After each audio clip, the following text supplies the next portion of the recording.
रुचिता आहे ना, एक नंबरचं येडं आहे. का? तर ऐका. अरे भांडणं चाललेत काय? चावी गेली करणची, घेतली प्राजक्ताने, झोपली होती अनुश्री, हात ओढला राकेशनी. हिचा काय संबंध? म्हणजे बेगामी शादी में अब्दुल्ला दिवाना हे असं झालंय. अरे तिचा संबंध काय? विनाकारण नुसता आरडाओरडा त्या लोकांच्या कानात जे ज्यांनी हेडफोन घालून बसलेत ना बाई, त्यांचे हेडफोन तुटून कानातून रक्त बाहेर येईल बाई आणि ते म्हणतील, "साहेब तुम्ही पाहताय काय? तुम्ही दाखवताय काय आम्हाला? आम्हाला हे सहन नाही होत आहे." त्याचा एवढा आवाज आहे यार. कोल्हापूरचे लोकं आहेत, आवाज मोठा असलाच पाहिजे आणि ठीक आहे.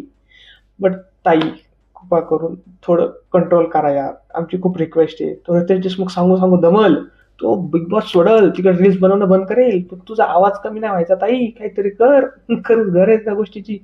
आणि विनाकारण का भांडते यार? काही गरज नाहीये. फेम पाहिजे? घे. फुटेज पाहिजे? घे.